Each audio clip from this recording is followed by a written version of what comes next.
Here's what you do. You got to reach out to the resident. You're going to talk to them. And before you talk to them, you want to set up a payment plan that can be a win-win situation. Do you really want them to try to pay $100 a month? No, I don't. I want it to be win-win. I want them to have a payment that's affordable, that's not going to crimp their lifestyle. You're listening to 5 Hour Real Estate Week, where you'll learn to consistently buy real estate in only 5 hours a week. So if you're ready to invest in real estate, achieve financial freedom, and own the lifestyle you deserve, even with your job, this is the show for you. Now, here's your host, Mike Butler. Hello, and welcome to another episode of the 5 Hour Real Estate Week podcast. My name's Mike Butler, and today's topic happens because of what happened yesterday in my real estate business. And boy, I haven't thought about this one for a long time. So here's the deal. Think of work orders. You have tenants and they request a repair request, a maintenance request, and they submit what we call a work order for your rental property business.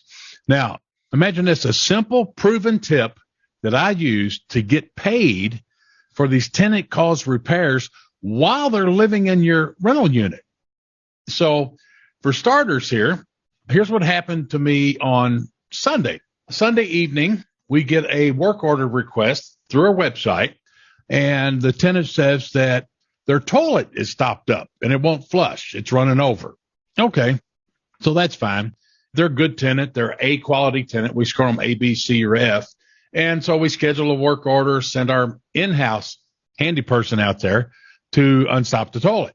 And lo and behold, they can't get it unstopped, and it's just getting uglier and uglier.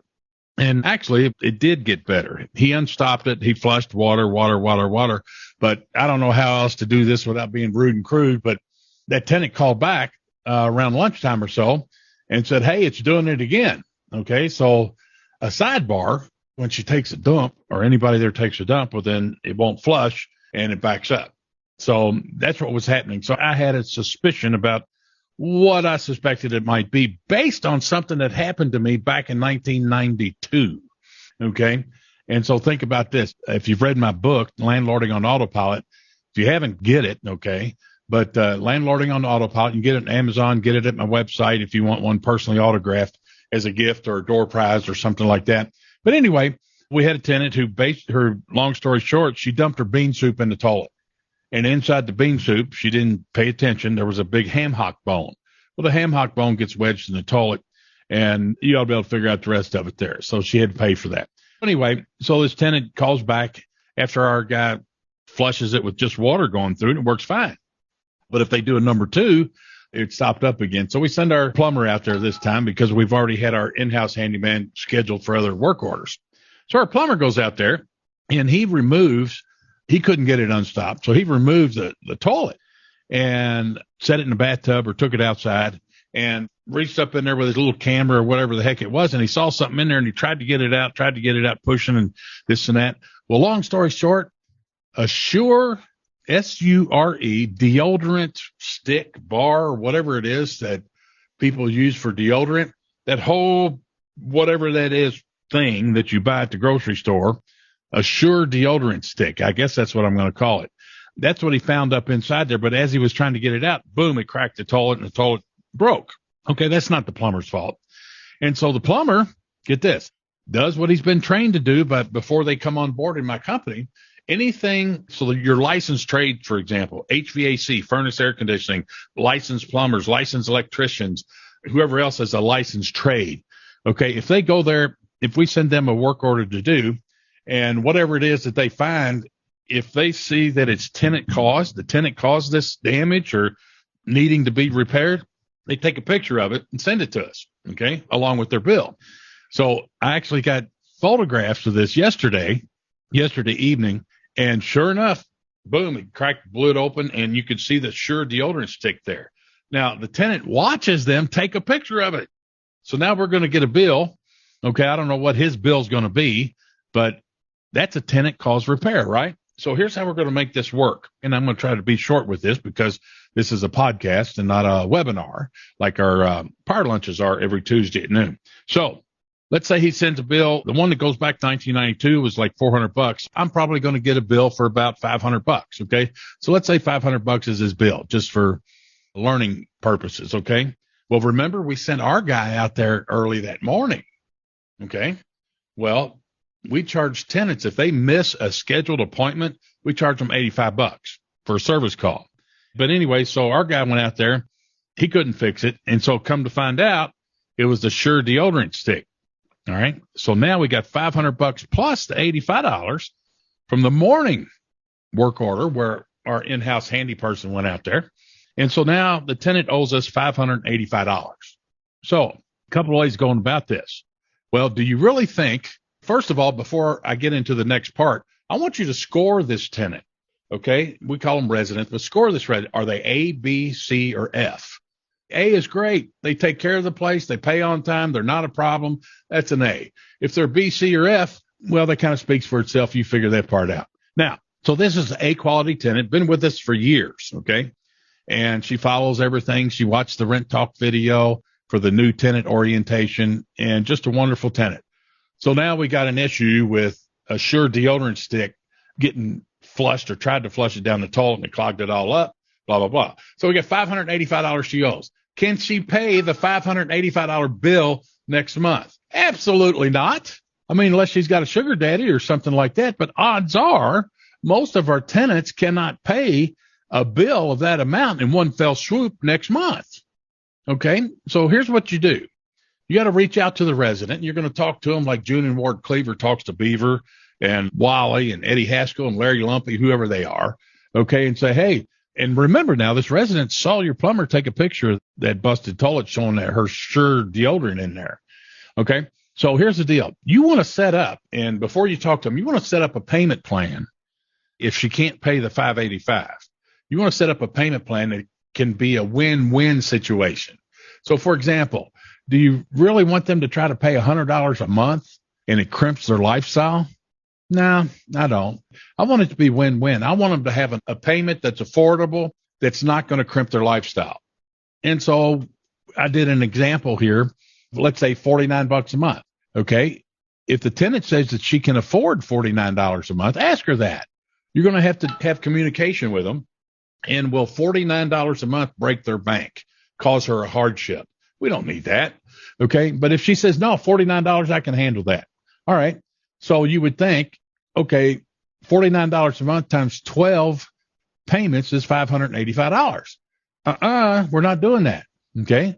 Now, I want to warn you that me and you, because you're listening to me now and you're on this podcast, we belong in our own little special group of smart people by our standards. Okay. That means we've got some kind of financial training, education. We're frugal. We watch what we spend our money on, all that kind of stuff. So we live over here in our bubble. Okay. Now, what you have to understand is we think that the way they behave financially, referring to residents, tenants, is just insane crazy. You shouldn't do that. Okay. So it's like buying pizza by the slice. Okay. So think about this. Step into their world for a moment. Have you ever heard of Aaron's Rent-A-Center or Rent World or whatever they are, where they rent toasters for $22 a week? They got a ton of customers. They sponsor NASCAR. They're very super successful companies. And they got people that pay them crazy amounts like that. Well, they think that's normal. That's their culture. That's their world. That's the lifestyle that they grew up in, is doing those kind of things. Me and you think it's nuts. Just go buy a daggone $40 toaster or something. Okay.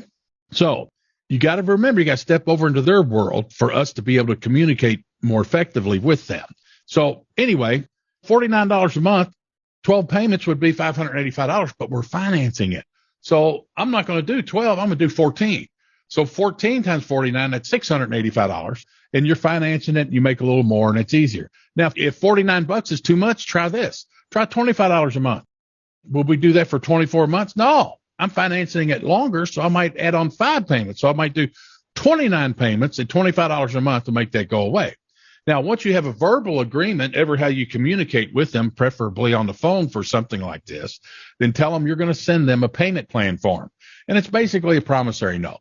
Okay. We got a simple fill in the blank payment plan form. It says that they're going to pay $25 a month for 29 months for the replacement of the toilet that happened on whatever date it happened on. Okay. And that's pretty slick. That's pretty simple. Now, how do you bill them? Well, we bill all of our tenants on the 20th of every month, except for February. February only has 28 days, so we send that out on 17th. And so we send them a monthly statement every month, and you could have that $49 or that $25 monthly payment included on that. Or if you really want to be CYA, send them a separate bill for the repair payment and a separate bill just for rent. Okay. So that's it.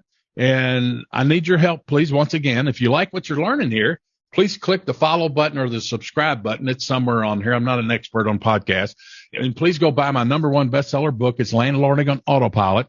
You can get it on Amazon or MikeButler.com if you want one autograph. You get to download free downloadable customizable forms, including my 19-page lease. And also, if you want to get more detailed, a little longer training on a subject like this, please sign up for my free Power Lunch webinars. They have investor trainings free. They happen every Tuesday at 12 noon, and you can sign up for that at MikeButler.com. Oh, on a final note here, okay? On a final note, here's the magic that makes all this stuff happen. Anytime you have work order requests submitted by your tenants or what have you, handyman in person or handy person in-house doing that, have them take photographs. That's how you're going to CYA. Take a photo. If you got single family rentals, they take a picture of the front of the house, back of the house, smoke alarm, replace the battery if it's missing and charge them. They check the air filter. If it's dirty or missing, then we charge them. And then take a picture before and after of what needs to be fixed. So if you got a clogged up sink, take a picture of a clogged up sink. Then if your guy pulls out a toothbrush, lay it on the counter, take a picture of the toothbrush they pulled out, and then take a picture of the sink working. Now, you might think, well, damn, that's a pain in the butt. But guess what? Tenants watching them take those pictures. That's your evidence. They have no wiggle room to contest it. That's it, guys. Adios. See you on the next one. Bye-bye. Glad you joined us for another episode of 5-Hour Real Estate Week. The best thing you can do now is put this information to action. To help you get started, Mike created a free resource for you called How to Buy 50 Houses a Year, Even with Your Job. Download it now by going to MikeButler.com/50 houses. And we'll see you on the next episode.